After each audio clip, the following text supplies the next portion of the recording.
for everybody. We currently have an exhibit of movie cars, dream cars from Star Wars, from Mad Max to Corvette race cars. The first Corvette to run Le Mans and one of the last Corvettes to win Le Mans. So we're big Corvette fans, I can tell you, top to bottom. Yeah, and how do you acquire all the vehicles that you have in the museum? Well, some of them are on loan. Like a couple of the Corvette race cars are my personal cars, so we borrow them from collectors. And then some of them we actually own at the museum, and some of them have been donated. So we're looking for Corvette donations. That's another our way. And we have about over 300 cars at the museum.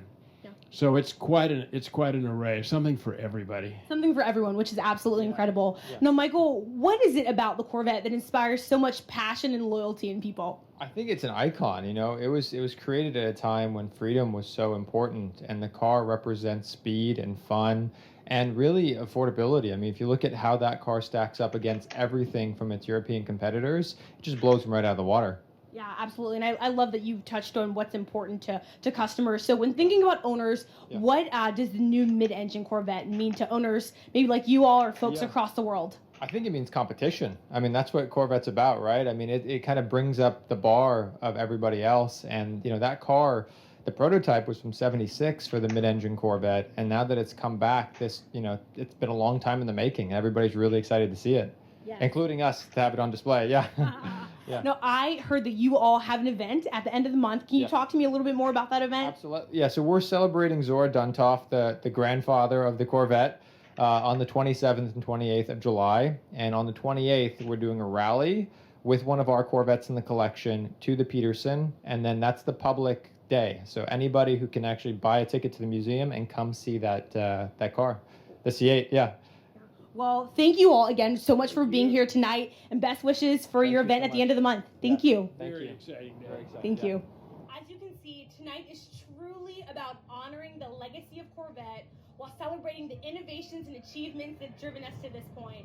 Now, there were hundreds and hundreds of folks earlier flooding into this room, all excited, all in anticipation about the 2020 Chevrolet Corvette Stingray. Now, for those of you that are just joining us live, please join the conversation on Twitter using #Corvette or you can just tag us at Chevrolet. Now, folks, we're just moments away from kicking things off, so it seems like we are ready to get things started.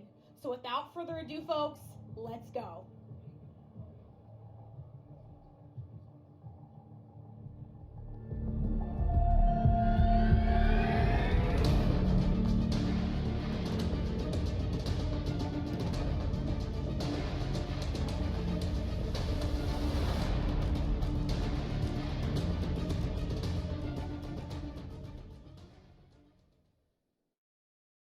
Verify go for launch. Please have that verified go for launch. Yes, verify go for launch.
an engineer, an educator, physician, former astronaut. Good evening, everyone. And on this very day, in 1969, an engineer, educator, physician, former astronaut, approximately.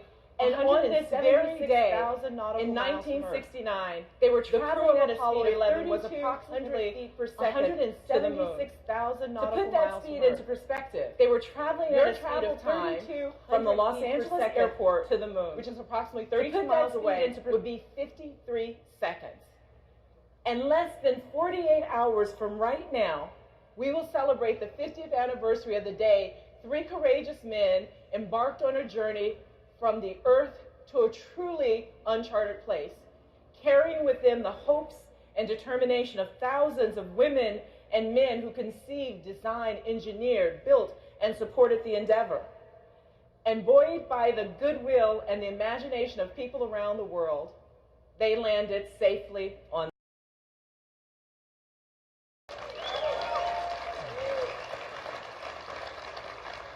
This successful mission forced millions of people to redefine the idea of what was possible.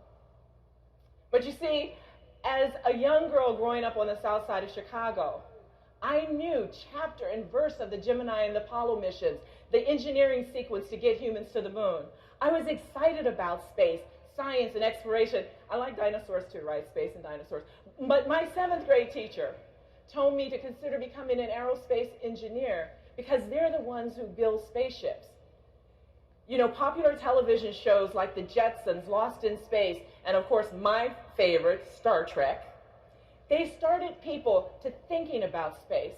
And in a way, real-life space exploration fueled science fiction, and science fiction fueled real-life space exploration. I'm Scott Kelly, retired U.S. Navy captain and former NASA astronaut.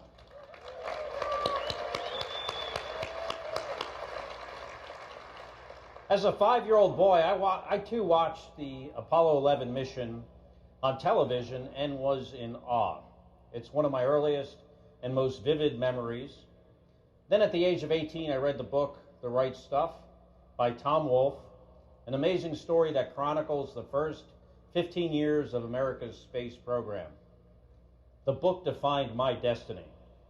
I knew right then and there the next step to becoming an astronaut was to first get an engineering degree, then become a fighter pilot, and later a test pilot. Eventually piloting and then commanding the U.S. Space Shuttle, twice launching on a Russian Soyuz spacecraft, and living on the International Space Station for nearly a year. Where for me, truly, dreams come true. And they were made possible because of the brave and talented aviators, designers, engineers, and others who worked on the space programs before me. The quest to land a human on the moon and bring them back safely to Earth required thinking that wasn't merely out of the box. For most people, it seemed outside the realm of possibility. The scientific, engineering, and creative thinking that led to Apollo 11's success would foster other scientific discoveries and technologies that have benefited us right here on Earth and that propel us further into space. Every innovation builds on the one before it. While in space, as we orbited the Earth, I saw my hometown of Chicago. And more importantly, on this space laboratory, I worked on 43 life science and materials experiments, semiconductor processing, frog embryology. And as a physician, the experiments to understand first the effects of weightlessness on the human body and how to counteract them was key. Because of course, all of this helped us to prepare for extended duration human flight. In fact, the purpose of my most recent 340-day mission was to study these long-term effects of extended spaceflight on a human guinea pig. Yours truly. In an effort to better prepare us for future trips to Mars and beyond. Bad stuff happens to our physiology while we're in space. We lose bone and muscle. Our immune systems are degraded. There are vision effects, even changes to our DNA. In fact, 7% of my gene expression changed during my year-long mission, and as far as I'm told, hasn't changed back. Not exactly sure what that means, but I hope it's a good thing. NASA researchers benefited from conducting tests on both identical twin brother Mark, also a former NASA astronaut who remained right here on Earth, and the results were reassuring. While in space, the human body adapted to the extreme environment of space, but make no mistake, there is still much more to learn. And Scott, for me, that's what's so exciting about space exploration. It's learning and purposefully expanding beyond what we know how to do. Similar out-of-the-box thinking that 50 years ago made the Apollo 11 mission a success, it's now being applied to map the boundaries of human interstellar flight within the next 100 years. And once again, all along the way, these scientific discoveries and technological advances will enhance life on Earth. As a principle of 100-Year Starship Initiative, our main objective is to be sure that the yet undiscovered capabilities for human interstellar flight, that is going beyond our solar system to another star, that those capabilities exist within the next 100 years. The truth is, we believe pursuing an extraordinary tomorrow creates a better world today. When many of those that push these boundaries of possibility returned to Earth, they piloted a much different craft, the iconic Chevrolet Corvette. Corvettes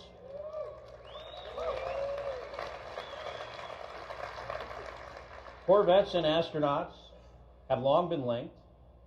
Pilots like high performance, precise, and safe modes of transportation. And of course, they've got to be fast.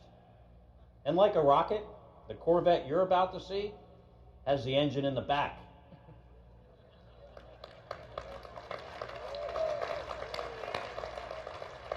Like many people here and watching around the world, I'm a huge fan, having owned 2 different generations of the Corvette myself. And tonight we're here to celebrate an important milestone in U.S. and automotive history. Here to tell you more is someone who knows a thing or two about Corvettes. Please welcome GM Executive Vice President and President of the Americas, Barry Engel.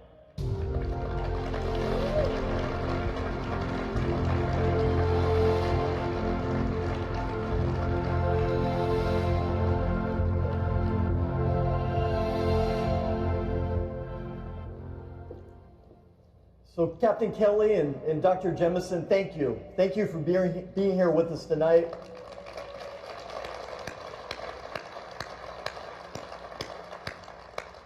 Thank you for sharing your personal insights into what it takes to overcome challenges, to push the boundaries, and do what no one has ever done before. It's really a true honor to hear your stories. You know, as Captain Kelly said, astronauts and Corvettes have been linked since the very beginning of the space program, when Alan Shepard reported for training in April of 1959, driving his 1957 Corvette. Shepard would go on to own at least 10 Corvettes in his lifetime. Several of the other adventurous and dedicated young men who trained with him to become America's first astronauts also shared his enthusiasm for sports cars. Shortly after Shepard became the first American in space, General Motors executive Ed Cole presented the astronaut with a new white 1962 Corvette. The car had been outfitted by GM designers with a customized space-age interior. This early Corvette astronaut connection, which began with Shepard, might have faded in the years that followed, if not for Florida Chevrolet dealer Jim Rathman. Rathman was a race car driver who, after winning the 1960 Indianapolis 500, opened a Chevrolet Cadillac dealership in Melbourne, Florida, near the Space Center. He negotiated a special program with GM to get astronauts into Chevrolet cars. Many of the Mercury and Apollo astronauts took Rathman up on his Corvette offer. 2-lane blacktop duels fought between Shepard and astronaut Virgil Gus Grissom in their big block powered Corvettes would truly become the stuff of legend. In his quest for a competitive edge, Grissom had his last Corvette, a 1967 convertible, specially geared and modified for accepting extra-wide rear racing tires. When Apollo 12 astronauts Dick Gordon, Charles Conrad, and Alan Bean ordered new 1969 Corvettes, they asked that the identically equipped 427 Stingray coupes be custom finished in a special black-accented Riverside Gold color scheme that was designed by Bean himself. Corvette gained huge exposure when it famously appeared in the June 1971 issue of Life magazine. Apollo 15 lunar mission crew members Jim Irwin, Al Worden, and Dave Scott had been photographed with their Corvettes in a training version of the first lunar rover vehicle, or moon buggy, which they would deliver to the moon. The Apollo 15 crew members, their Corvettes were each a different color: red, white, and blue. Dual racing stripes on each car completed the colors of the American flag. Almost everyone has a story of the first time they saw a Corvette. I remember like it was yesterday. I was a little kid, and the neighbor across the street had a son who would occasionally come to visit. And the son, he rode in style. He drove an early C3. It must have been about a 68 or a 69. It was one like the Apollo pioneers drove. My dad, he always liked cars, and the Corvette caught his attention. But I didn't need Dad to tell me it was cool. Even as a young kid, I could tell that Stingray with rally wheels and a rumbling V8 was really something special. Corvette is truly an American icon. No other sports car nameplate has been roaming the streets or dominating the tracks as long as Corvette. After 66 years and 7 generations, Chevrolet's Corvette has garnered a passionate global family, and many of them are here tonight or watching around the world. From all of us at Chevrolet, thank you for joining us for this milestone event.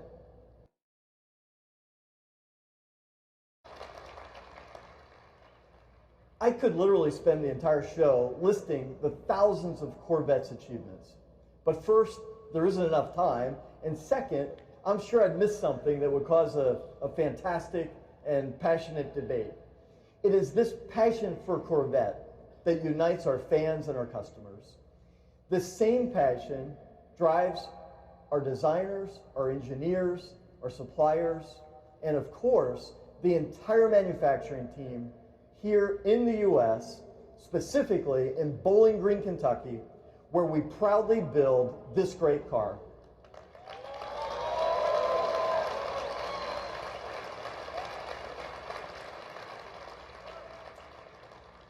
And that passion, it started on day one. January 17th, 1953, Chevrolet revealed the Corvette Dream Car at New York's Waldorf Astoria Hotel as part of GM's traveling auto show known as Motorama. Not even the founding fathers of Corvette, designer Harley Earl, architect of the V8 engine Ed Cole, or the young Belgian-born engineer Zora Arcus Duntov, none of them could have imagined the automotive legend they were launching. With more than 1.7 million produced, the Corvette has long been the crown jewel of Chevrolet. It has always represented Chevrolet's best in design, performance, and technology, all at a great value. Like their kindred spirits who made aviation and space exploration possible, our designers and engineers have been similarly inspired by every generation of Corvette to push the technical limits of propulsion, materials, precision engineering, design, and aerodynamics. We have not only pushed the envelope on our production cars, but we have been working behind the scenes for decades to design and engineer mid-engine research vehicles that pushed even further, all in preparation for this moment.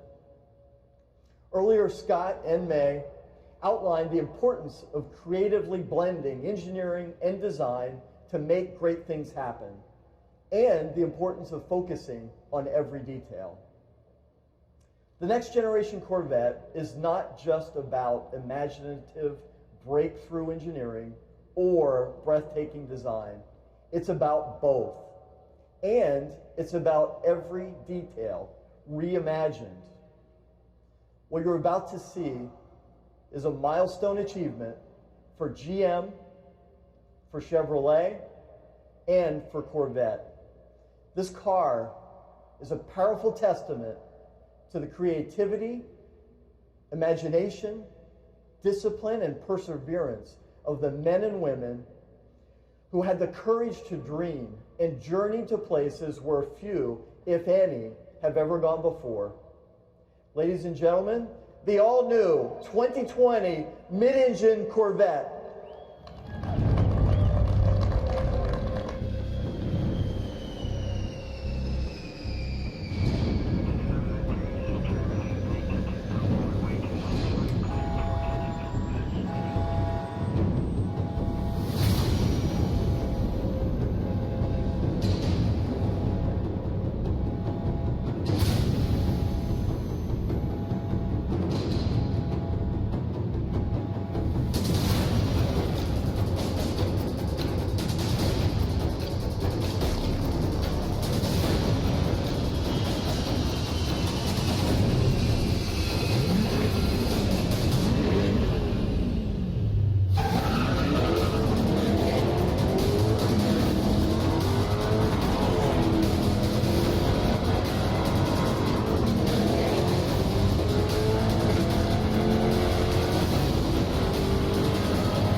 Please welcome the President of General Motors, Mark Royce.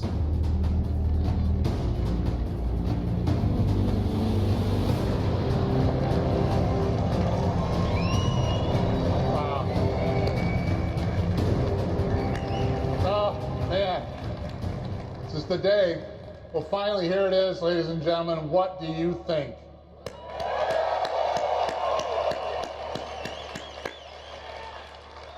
I think I speak for a lot of us here when I say it's hard to believe this is really actually happening. Before I tell you about the car, I have to say that we are all incredibly thrilled and honored by the presence of the true American heroes that kicked off our show tonight. So thanks so much for joining us. Thank you so much.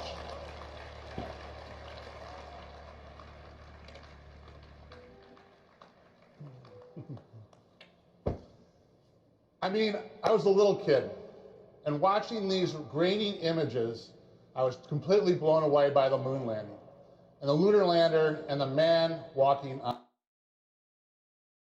the moon. And we were all thinking, this country is the best. I built an incredibly detailed model of the Apollo lunar module. When I was finished, it felt like the coolest thing I'd ever done. I built many other model rockets after that, like the kind you can launch right in your backyard, but that's a different story for a different day. Today, it is almost impossible to think that it's been 50 years this week since the Apollo 11 landing. 50 years. After all those years, here I am at the launch of another engineering marvel, another one that blows my mind, makes my spine tingle, that makes me proud to be an American, and that makes me want to build things. Appropriately, for a vehicle that's been an American icon since 1953, the new generation represents one giant leap for Corvette. The 2020 Chevrolet Corvette is, true to the vision of creator Zora Arkus Duntov, a mid-engine supercar. The C8 is everything Zora dreamed of with technology he never could have imagined. For me personally, seeing the Corvette and meeting Zora for the first time all trace back to growing up in this great business. On many weekend afternoons, my dad took me to work with him at the GM Tech Center in Warren, Michigan, specifically the Chevrolet Engineering Building, where the Corvette came to life. I spent many of those rides to Warren hunched in the rear flat area of Corvette coupes. On the way home, he would take me by the GM Research Building lobby to see the Firebirds in the original silver Stingray. I just loved everything about it. And they used to have a swap meet in Warren down the road from the GM Tech Center where they'd sell Chevrolet heads and parts and all kinds of stuff. On one of those weekend trips to work when I was about 10, I begged my dad to stop at the swap meet so we could check it out, and he did. We go inside the huge warehouse-like building to look around, and there's Zora. I'd never seen him before, but you could tell right away that he was someone special. He was sitting there holding court, signing all kinds of things for all kinds of people, and it was just so cool, such a great moment. It all contributed to the aura of Corvette for me and reinforced what I already knew I wanted to do with my life. That's why it's so special and so exciting for me to be up here on this stage with this car. This car, the all-new 2020 Corvette, is one that changes everything. With every succeeding generation since 1953, Chevrolet has worked hard to make Corvette better and better. We've never stopped improving, never stopped innovating, and never stopped making the car faster, better handling, more comfortable, more everything. You can make the case that once we got to C7, we had pushed the limits of what we could do in that configuration. It was as close to perfection as front-engine, rear-drive Corvette was going to get. To take performance and driving dynamics to the next level for our customers, we had to move to mid-engine. And that's what Zora had always wanted, of course. In 1959, exactly 60 years ago, Zora and his team went to work on developing Chevrolet Engineering Research Vehicle number 1, commonly known as SERV-1. SERV-1, which made its debut in 1960, was a demonstration of what happens when you push the boundaries of engineering and design to develop a mid-engine race car.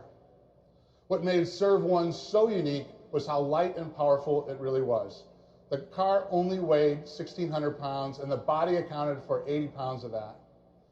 The 283 cubic inch V8 powered the SERV-1 produced 350 horsepower and weighed only 350 pounds, thanks to the then novel use of aluminum in the cylinder block and heads, and several other critical parts like the water pump and the flywheel. Zora's team also used magnesium in the clutch housing and fuel injection manifold, and it also featured mechanical fuel injection. But my favorite aspect of SERV-1, and it's probably yours too, if you've ever seen it run, you can actually see flames coming out of the back of it, and it is just unreal. So SERV-1 was followed by what I think is the most beautiful of all the SERV vehicles, SERV-2, in 1964. The SERV-2 was an amazing car built to compete against the Ford GTs at Le Mans. It had a monocoque chassis, a 377 cubic inch V8 producing 500 horsepower. Importantly, SERV-2 was, in fact, all-wheel drive. The transmission featured a unique configuration in which the rear wheels were driven by one torque converter and the front wheels through another in the front. Zora patented this configuration in 1968. SERV-2 also marked the beginning of the velocity stacks, like the McLarens had, which were developed, in fact, by General Motors R&D, and that car is very, very special in my opinion. And in 1990, the SERV-3 made its debut. I was already working at the company, so I remember it being built around the time we were spending a lot of time at the GM Proving Ground working on sort of the holy grail of a true active suspension system. Serve 3 did have that yaw control and kept it stable through the active suspension, and it had active aero and other advanced technology on it. Like its predecessor, it had an all-wheel drive mid-engine configuration. And it was powered by a turbocharged ZR1 5.7 V8, producing 650 horsepower. And it weighed only 3,400 pounds thanks to extensive use of carbon fiber, and the central structure was in fact a carbon fiber torque tube that weighed only 38 pounds. The ends of that beam were machined from titanium. Those 3 Serve vehicles and their legacy are very much the inspiration for this new, first ever mid-engine 2020 Corvette Stingray. They show what Corvette has always been about for Chevrolet and GM, pushing the boundaries of innovation in terms of propulsion, material usage, and performance. Now, just as Corvette has been a halo for Chevrolet and the brand, these Serve cars were a halo for GM R&D, pushing the company to greater innovation and to new heights. They also serve to show that mid-engine has always been a part of Corvette's destiny, and it's something we've been looking at for a very, very long time. All along, it has been absolutely paramount that we keep Corvette true to its roots of attainable performance. Mid-engine has historically posed a challenge to this mission. Not so anymore. The time has come today, and we feel that both Corvette traditionalists and potential new customers will embrace the change in layout, especially once they see it and drive it. They'll think it's flat out the best Corvette they've ever driven, and that will be because it's the best Corvette anybody's driven. There are many reasons for that, even beyond the mid-engine layout, like the way it feels, the way it sounds, the way it looks, and the incredible attention to every detail on the car. And that's what we're going to dive into now with Phil and then Taj. So please join me in welcoming the Executive Design Director of Global Chevrolet, Mr. Phil Zak. Phil? Thanks, Mark. Yeah. Thanks.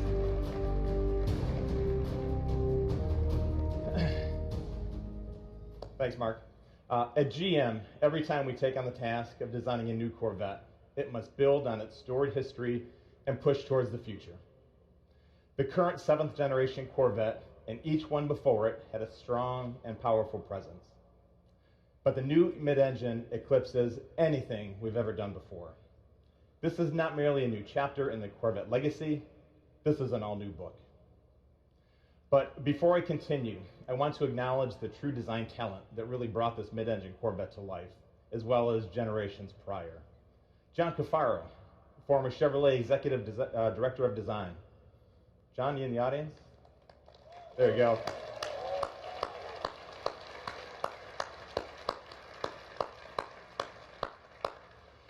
And also Tom Peters, former Corvette Chief Designer. Tom, please stand.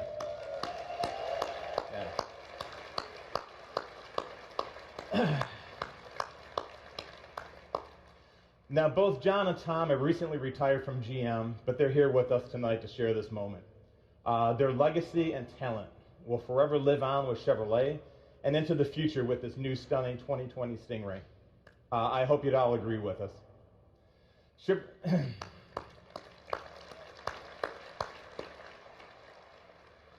Now, Chevrolet has always been a symphony of performance, design, and engineering. But on this car, every element has been elevated to the next level of craftsmanship. The Stingray's exterior is a powerful, bold, futuristic design statement with exotic proportions, a wider stance, but still unmistakably Corvette. You can see the continued influence of aircraft design, lean and muscular with sculpted shapes, conveying a sense of motion even while standing still. With the new cab forward driving position and rear engine location, the proportions become the essence of a jet fighter for the road. There you go.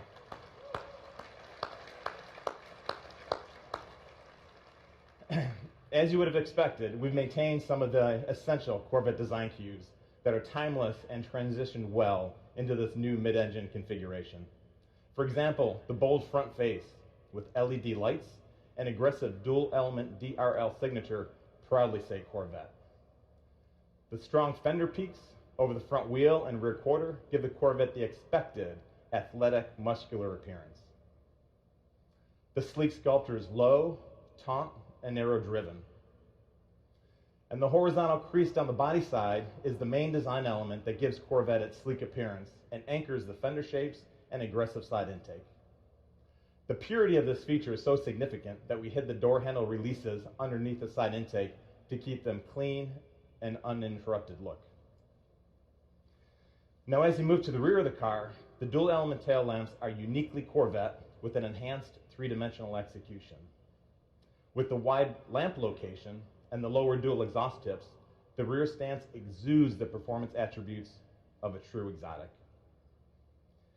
Now, the design challenges for this mid-engine Corvette were unique in that everything had to be changed. But at the same time, our mission was to make the finished product not just unmistakably Corvette, but an exotic supercar version of a Corvette. By repositioning the engine to the middle, the proportions shift, and the whole canopy is thrust forward in profile, allowing the rear wheels to move farther back for a much more aggressive attitude. The mid-engine design allows for a more forward feel in terms of driving position and visibility. You're actually leading the way as you drive. Additionally, having the motor behind you communicates a supercar feel, which intensifies the overall driving experience. The new location of the engine is truly the focal point for the car's design. It's the heart of this new Corvette, and it sits like a jewel in a showcase. A jewel in a showcase that is visible through the large hatch rear window. Now, every visual surface on this component received unprecedented attention, including the meticulously designed engine and underhood compartment. Diving into the detail execution of the car, the design team found inspiration in high-end motorcycles and race car components. We sought to optimize the appearance of every wire, tube, component routing, fastener, and finish. We took the panels off and spent countless hours developing the engine compartment, right down to all the mechanical fasteners. The intake manifold covers were completely redesigned, and a Corvette emblem was added for additional detail. Now, the exterior statement is bold, fresh, and fully capable, reflecting what we've learned from past Corvettes and from racing. For the new Stingray, we completely redesigned its cooling and airflow. We looked at drag, lift, how to achieve the optimal balance with this new mid-engine configuration while maintaining the design integrity. All the surfaces are pulled taut as possible over the mechanicals, giving the car a dynamic energy that visually draws people to it. Now, what you see on stage is the Z51 package. We've had this unique track package for Stingray in the past, and this one offers customers even more. As you can see, it has an aggressive front splitter and an open air rear spoiler. Our designers worked hand in hand with the aero engineers to give a whole new meaning to the term form follows function. Now, Taj will touch on this a little bit more in his presentation. Now, the mid-engine configuration not only enables a stunning exterior, but also improves interior accommodations. With the engine behind the driver, the cowl and the instrument panel are lower. The entire occupant package is moved forward 16.5 inches, improving visibility. The driver compartment is also larger than the previous generation, offering more space and an inch more seat travel. With this new mid-engine exotic exterior, we had to deliver an inspiring interior to match. The most important is the driver-centric cockpit, which features a new squared-off two-spoke steering wheel that leaves an unobstructed view of the 12-inch reconfigurable cluster display. The square steering wheel shape and low two-spoke configuration enable a full 9-3 hand grip position during hard cornering. The compressed shape also allows for better visibility and more legroom. In the cockpit, the controls are literally wrapped around you in all directions. It reflects a car that is all about catering to the driver's experience. You'll notice that the only knob on the auto system is the volume control, and that's because it's the most frequently used. Every other button had to earn its place. The single line of climate control buttons on the console are intuitively laid out and minimized. The instrument panel's wings extend from the driver's console and wrap around the IP, freeing up space. This same less is more philosophy has also been incorporated into the unique ultra-thin air vents. The look is simple and clean and helped us keep the instrument panel low for great forward visibility.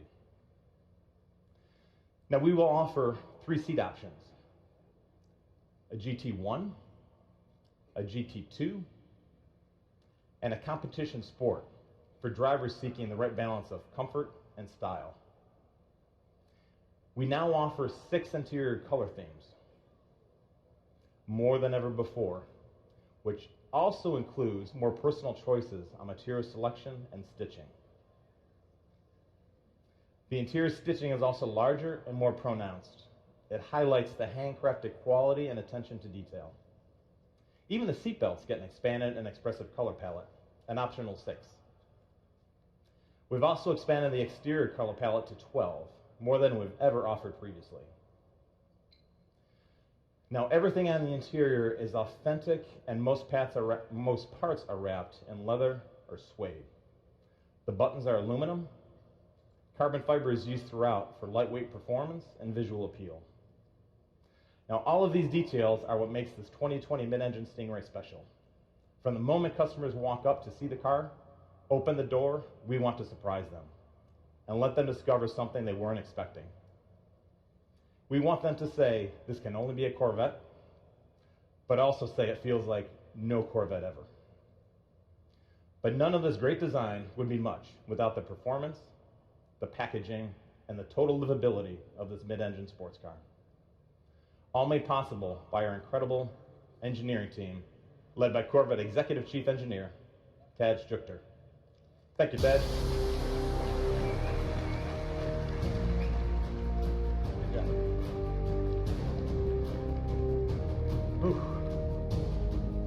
What a night. It's been a long time coming.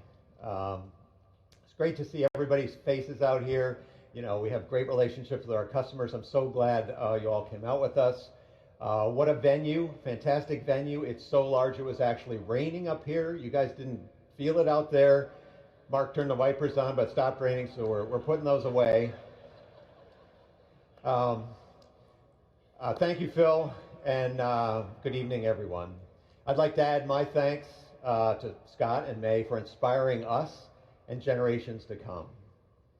As Mark said, this is the right time to move to mid-engine.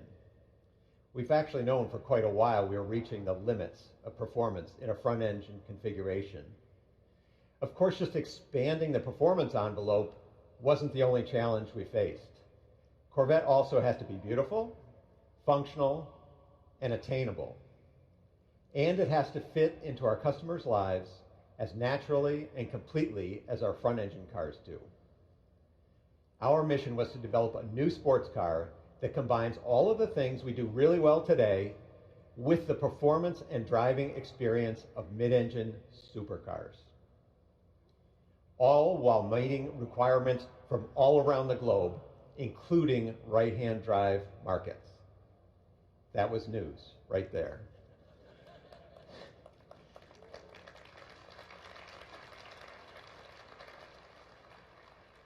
To do this, we had to develop the analytical tools and knowledge necessary to engineer world-class mid-engine cars on our very first attempt. State-of-the-art computer models and simulation let us synthesize and integrate new solutions for body structure, aerodynamics, thermal management, crashworthiness, and others. These images behind me depict some of the simulation work we've done. And we're going beyond that tonight, as you've already seen, using augmented reality. Let me explain some of the physics behind why putting the engine behind the driver enables us to make a quantum leap forward in driving dynamics. A mid-engine architecture allows for a very short, straight, stiff steering system. It's 50% stiffer than today's car, and that makes the driver's input to the chassis nearly instantaneous.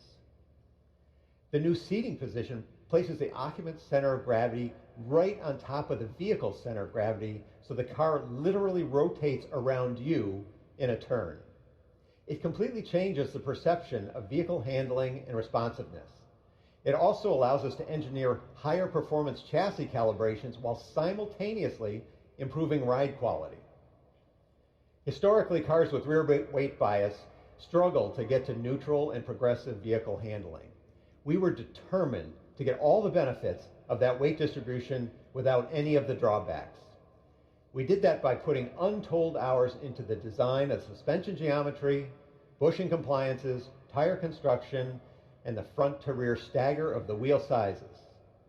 There's actually a lot more than that to it, but I can tell you the final result is magic. The driving dynamics of this vehicle are better than we thought they would be. Today's Corvette gets excellent marks for ride and handling balance, but the Stingray is a whole new deal. No Corvette has ever felt so comfortable, nimble, and so completely stable.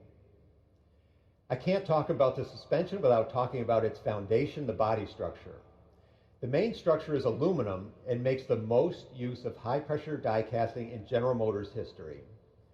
The 6 largest castings are enormous. These high-pressure die-cast precision parts have superior material properties, more design flexibility than traditional castings.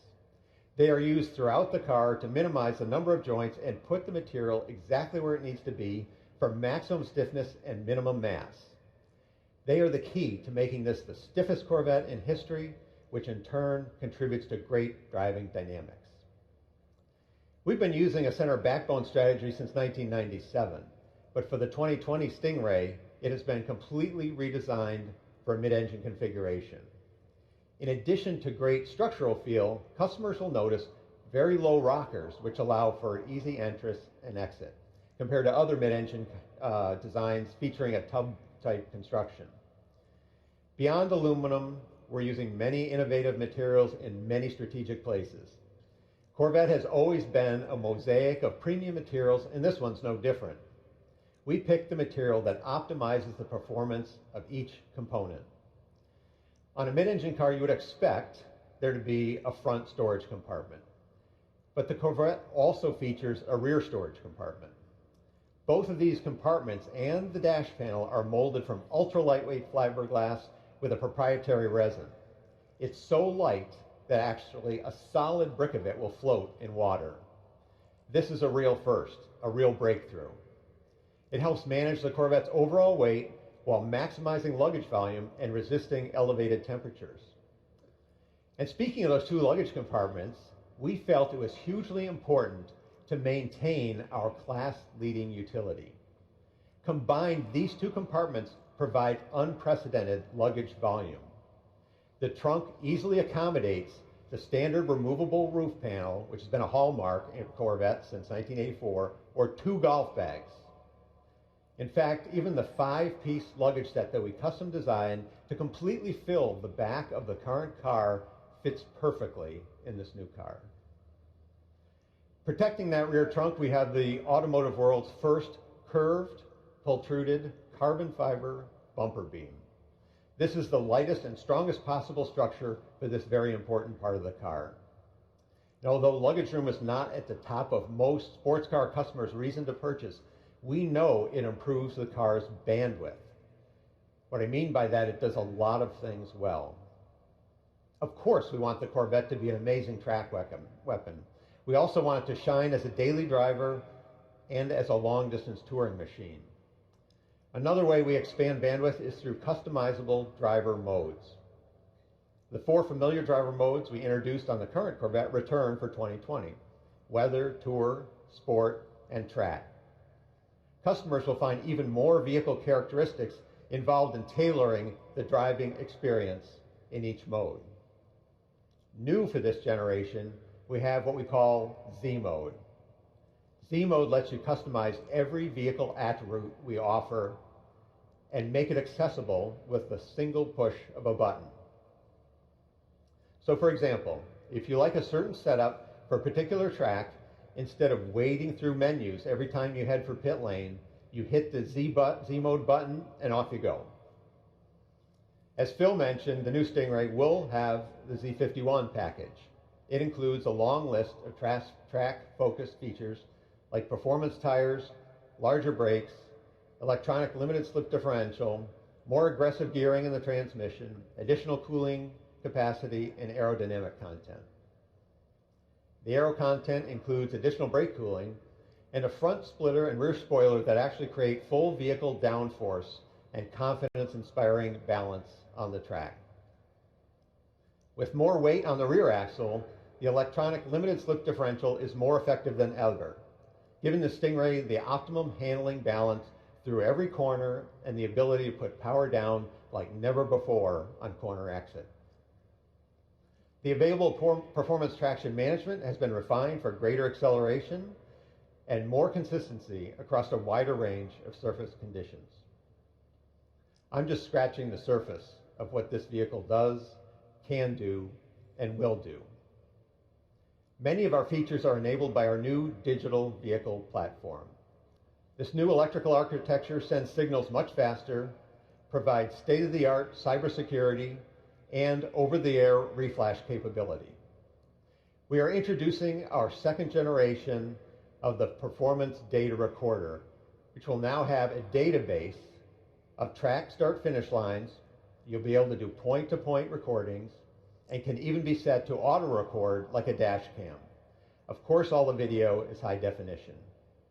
Other features include a 14-speaker Bose Performance Series audio system, the highest level we've ever done, and a rear camera mirror, but we put the camera on the roof, so it's high and forward, so you can better monitor your blind spots. There's even a front lift system capable of raising the nose up to 2 inches.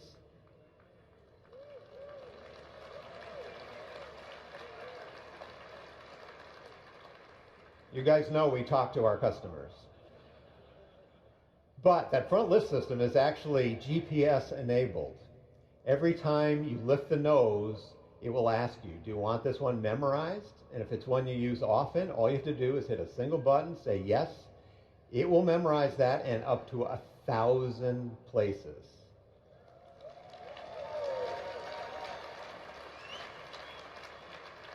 Every time you approach, it'll automatically lift. You don't have to do anything. Okay, you've probably been waiting to hear about the driveline, some performance stuff. I'll talk about the beating heart of the Corvette, the engine. In a world quickly migrating to forced induction, small displacement engines, we are bucking the trend and continuing to advance the development of our famous small block V8.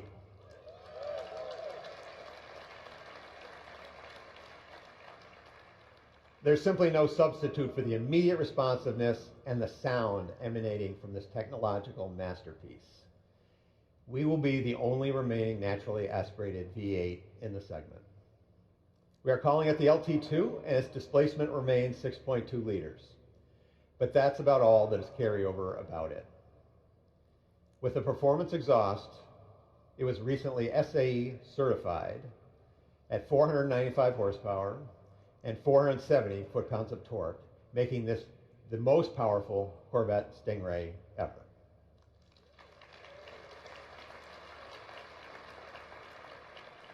For the first time, the Stingray comes with a standard, integrated, engine-mounted, dry sump lube system.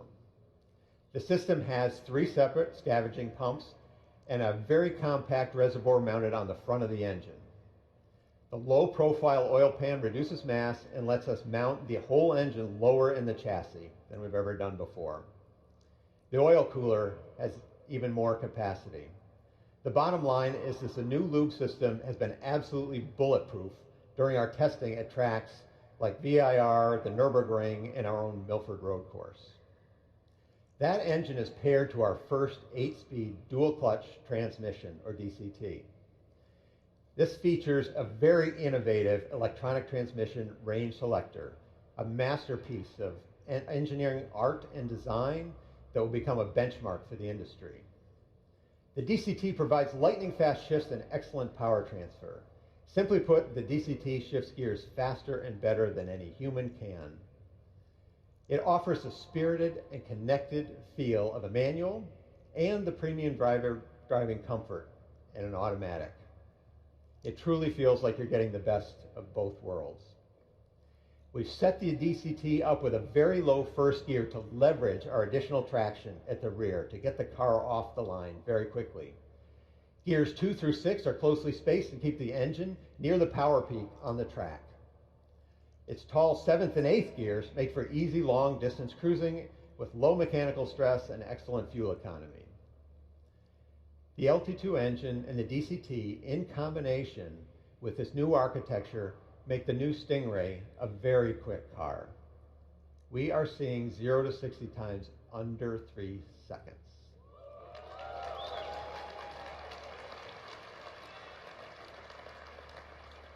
You heard that right. Z51 Stingray under 3 seconds. That puts the Stingray in the company of some of the world's quickest cars, and in our own history, only beaten by our 755 horsepower ZR1. Now, I've talked about a lot of changes, but the truth is, we have not changed the essence of Corvette. Corvette is all about freedom and the call of the open road. It is a designed in America, built in America, road-going private jet with first-class seating for two that will take you places you never thought you would go. In short, the Corvette is an attainable dream car. That has been true for 66 years, and the 2020 Stingray makes that truer than ever. We're welcoming the cars back to the stage. Driving these cars are actually two of our team members, our development drivers. On my right, Alex McDonald. Thank you, Alex. And Michael Petrucci. And you'll see many, many, many of our Corvette team members here to talk to you at this event. They and the thousands of men and women at General Motors have spent countless hours delivering on this mission. And I personally want to thank them all. I'm so proud of this team. Before I invite Mark Royce back up to the stage, I'd like to thank him and the entire leadership team at General Motors for their support. Without them, this would not have been possible. Mark, the stage is yours.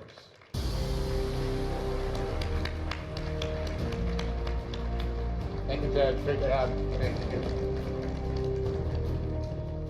Thanks, Ted. And yes, we do test a lot of our safety equipment before we go into production, so that was a little bit of a wiper test there.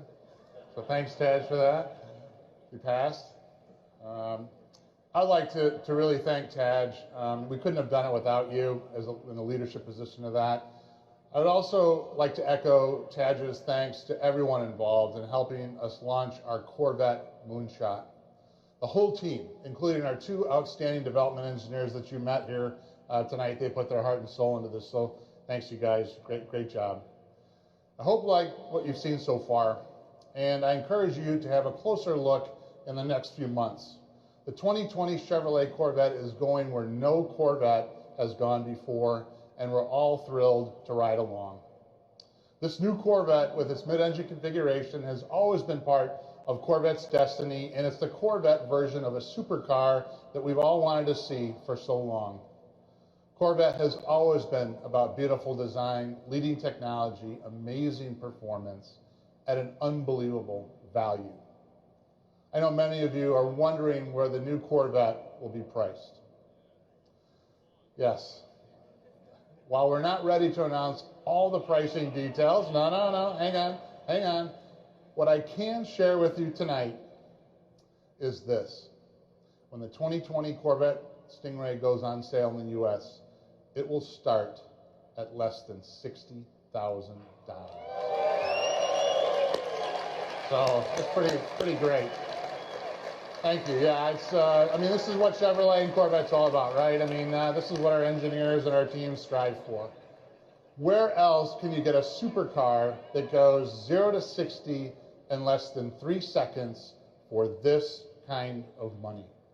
Unbelievable. Unbelievable. Now, our customers can reserve their 2020 Stingray today, and we've got a new system called New Reserve Now program that is live on Chevy.com. So Reserve Now program. It's a new program that Barry and our IT team and our vehicle sales service and marketing team has put together, and it's incredible. Or, of course, you can go to your preferred Chevrolet dealer. So that's a great thing, and it's a configurator, and you can actually look at the car, you can see the car, you can price the car, and it's something that we haven't had before. So thanks for doing that, to our whole team that has done that. It's fantastic. So thank you for doing that, Barry and the team. It's great. So we can do that live right now. But I got to tell you, we are just getting started with Corvette. If you are one of those who like and enjoy driving, you owe it to yourself to try this car.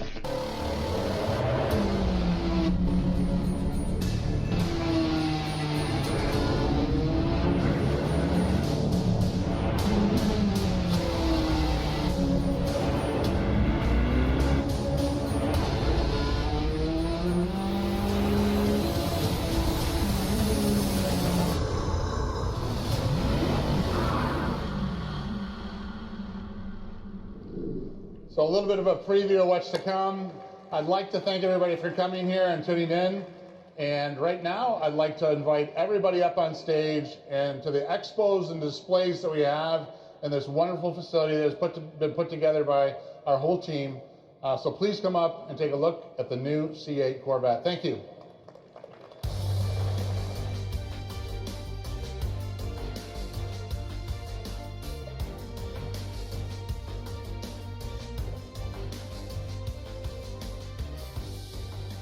Wow, what an absolutely incredible night it has truly been. Actually, I'm leaving tonight feeling more inspired than ever. Now, for more information about the 2020 Chevrolet Corvette Stingray, please visit chevy.com/NextGen Corvette to design and reserve yours today. Now, I speak for all of us here at Chevrolet when I say thank you for coming along for the ride and making this evening an incredible one.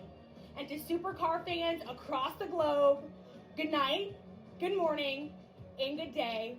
I'm Leah Say with Chevrolet. Thanks, folks.